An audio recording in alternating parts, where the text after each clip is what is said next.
if p to the power q to the power r equals to 512, where p, q, r are positive integers, then what is the minimum value of p into q into r?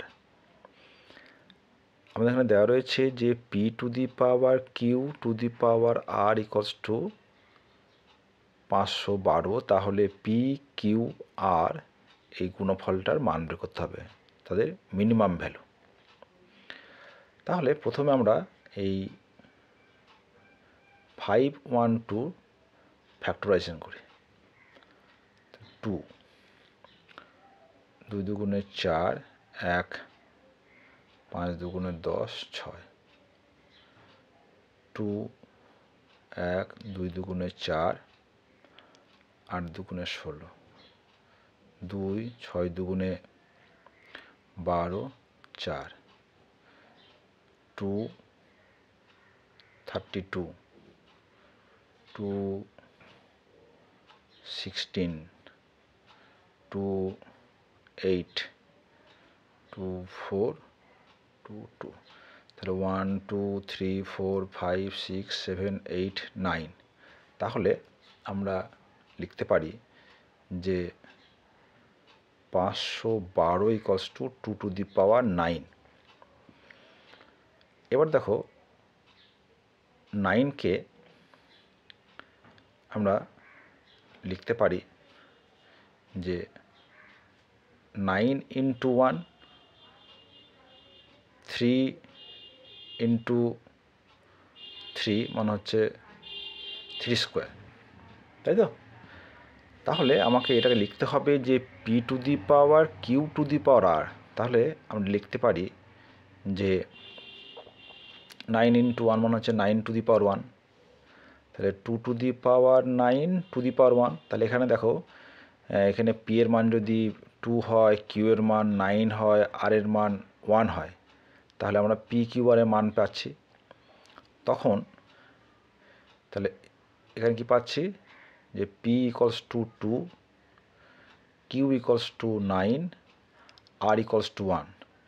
তাহলে P Q আর কত হবে? 2 into 9 into 1, তাহলে হচ্ছে 18 হলো।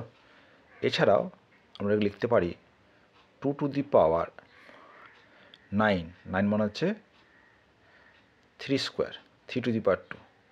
এক্ষেত্রে আমরা কি পাবো? P equals to 2, Q equals to 3, R equals to 2। তাহলে P Q R 2 into 3 into 2, তার কথা হলো 6 × 12।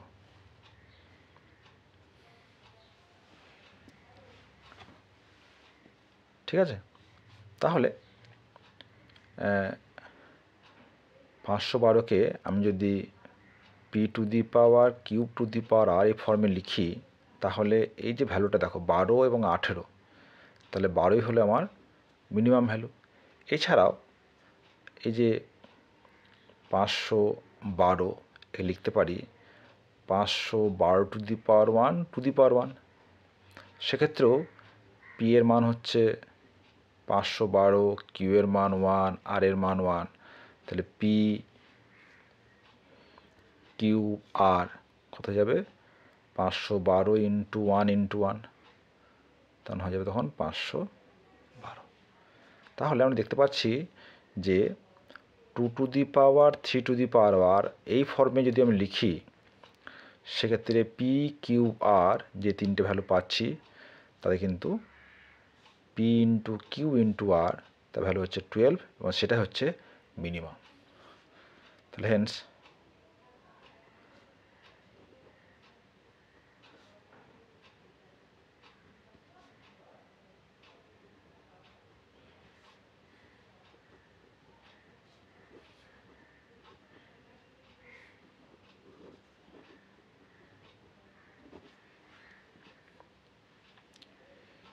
ছোট্ট অঙ্ক কিন্তু বেশ ইন্টারেস্টিং।